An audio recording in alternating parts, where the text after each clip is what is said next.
I want to bring in two gentlemen that know exactly what's going on. Lieutenant General Jerry Boykin, he is the former Undersecretary of Defense during the Bush administration. Erick Stakelbeck, he is a GBTV contributor and the author of The Terrorist Next Door. Okay. So we're going to meet. We're going to get with the UN, and we're going to meet, and we're going to talk. If that doesn't work, we might issue a letter or something. Haven't I seen this movie before, General? You sure have, Glenn. In fact, all they're doing is stalling. If you wanted to stop an Israeli strike, can you think of a better way than going to the UN and saying, let's bring the world together and let's talk? This is nothing more than a delaying tactic. They will not slow down on their program. They're going to continue building a bomb. Well, I mean, it honestly, it goes to exactly a prediction that I said, I think in 2006 or 7, when I said, there will come a time when the world will be on the verge of peace. So we're going to we'll solve it. And then those Israelis will come, and they'll strike, and it'll be Israel's fault. Yeah.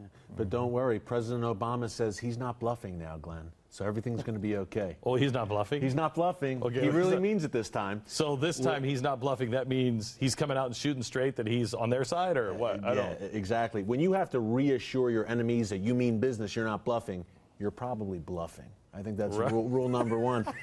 So look, I think at the end of the day, Glenn, I was at Bibi Netanyahu's AIPAC speech the other night in D.C., and a forceful speech. And basically he laid the groundwork. Look, we're going to do it.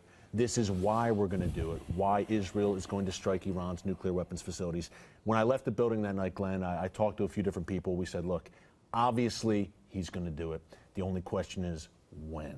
It seems like the timetable Well, the White House says it's spring. I mean, General, have we ever done this to an ally before? No, when Leon Panetta made that pronouncement, that March, April, May timeframe that they would strike, I was shocked by it. And I must tell you that to do that to an ally is unprecedented in U.S. history, I think. We would never expose what we knew about an ally's intentions. But I think it reflects sort of the attitude of the administration that they want to delay this as long as they can, particularly until after the election. Okay. How far away do you think Iran is? Well, according to American estimates, according to Leon Panetta, our own defense secretary, Iran may have a nuclear weapon by the end of this year. That's our own administration, which does not want to take action. So when they're even saying that Iran is close, I believe they are very, very close. General? I have a different view, Glenn. I believe that Iran has a nuclear warhead now. No, that's going to shock a lot of people. But they've been working for 25 years, and they've had the assistance of North Korea as well as the Russians. You don't work for 25 years without succeeding in the development of a warhead. What they don't have is they don't have the ability yet to match that to a delivery system, primarily a missile, an intercontinental ballistic missile. But I can't give you the facts and details, but I think that they have a weapon now. Even if they don't, the estimates range in the ballpark of enough material to build from 1.5 to 4 nuclear warheads right now, just based on what they've already done. So as far as I'm concerned, I agree with Erick. I think that Netanyahu laid the marker down. He has made his decision. I think that that red line is approaching very quickly. And regardless of these discussions and talks and negotiations with the United Nations and the Europeans, Israel is left with no choice. Yeah, and Glenn, we've talked about time and time again on this show. 2012 is the year of reckoning. This is it. This is when it all hits the fan. Well, the 12th Imam, here's the conundrum the Iranians are in. They've said that 2012 is the year that the 12th Imam returns. That's now, right. I don't believe in the 12th Imam. You may not believe in the 12th Imam. But people over here will say, oh, well, they don't believe in it either. They're just telling their people. Well, hang on. If they're telling their people that this is the year that he returns, and they've said, I've spoken to him, I've counseled with him, right? So the 12th Imam is counseling with me, and he told me this is the year he comes back. And the only way he can come back is to be wash the world in blood. You get to New Year's Eve, and you're in 2013. Now, if the media is right and the experts are right, oh, they don't believe that. They're just telling the people because the people believe that. They have no credibility. So which is it? Does that make sense to you? Absolutely. The world has to be in bloodshed and chaos for the Mahdi or the Messiah to return. And I agree with But as a war what you gamer, just said. help me out. How does a politician, let's say he doesn't believe it. Well, he doesn't believe it. But he's telling them that I've met with the Mahdi. How does he have any credibility the next year when the Mahdi doesn't come? Well, he doesn't. Obviously, he doesn't. So that makes him even more desperate. Listen to this, though, guys. That hasn't, in a way, that hasn't deterred them, the Muslim world in general, for the past 60 years, because part of their theology is Israel is a blot. It should not be there. It should not exist. It should not be in the heart of the Muslim world. Yet time and time again, the Israelis defeat them against overwhelming odds. So what is Allah doing here? Why do we keep losing to these Zionists?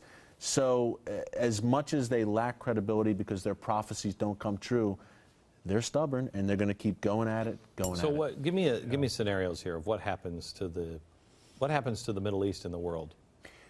I think that I'd be shocked, Glenn, by the end of this year if Israel doesn't strike. And I say that because, look, if Obama gets reelected, my gosh, he will have no constraints in a second term. He will bare his fangs against Israel, and all of the venom will come back. There will be no restrainer. He'll make it impossible for Israel to act in a second term. So they have to do it before the election. I think, look, the Middle East... Do you agree with that, General? Yeah, I do agree with that. And to answer your question with regards to what happens, I think that there's a reign of terror that will be unleashed on Israel coming out of South Lebanon from Hezbollah as well as Hamas out of the Gaza Strip. With 200,000 rockets and missiles, they will fire everything they have on Israel. So the Israelis are going to then have to address those two targets. I think that they'll try to shut down the Straits of Hormuz, which will jack gas prices up. I think the rising cost of oil. Hang on just a second. Let me just say, study has just come out and said if the Straits of Hormuz is closed, oil prices $440 per barrel if it's the same as it was, if the same kind of conditions are present as the OPEC oil crisis back in the 70s. So it's $440 a barrel. That puts gasoline between $10 and $15 a gallon. Well, they can't shut the Straits of Hormuz, but they can certainly impede the flow there. The U.S. Navy will reopen that. But it doesn't matter. It's still going to raise oil prices, off the scale, and it's going to be a world economic crisis as a result of that. I think Netanyahu made a good point the other night at his AIPAC speech. We're talking about gas and oil prices. He said, look, yes, they will rise if a war breaks out in the Middle East.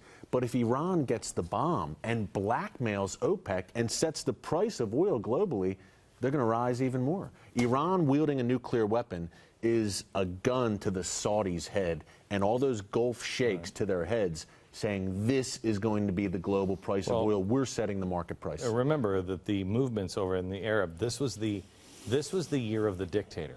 2011 was the year of the dictator. 2012 is the year of the kings. Yep. Right. That's Saudi Arabia, that's Jordan. So anybody who is even halfway friendly, and I don't think Saudi Arabia is friendly, they're not a friend of ours. Oh. But they're at least more friendly than Iran is. And that means they're out of the picture. Mm-hmm. And they hate Iran. That's some balance of power there. If this is the year of the kings where they go bye-bye, we're in trouble there. Yeah, absolutely. You're going to see a new episode, the next level of the Arab Spring, I think, coming soon. Yeah. And as you said, this is the year of the kings. That's the whole Gulf region. That's Bahrain, Kuwait, Saudi Arabia, the United Arab Emirates. They're the next targets.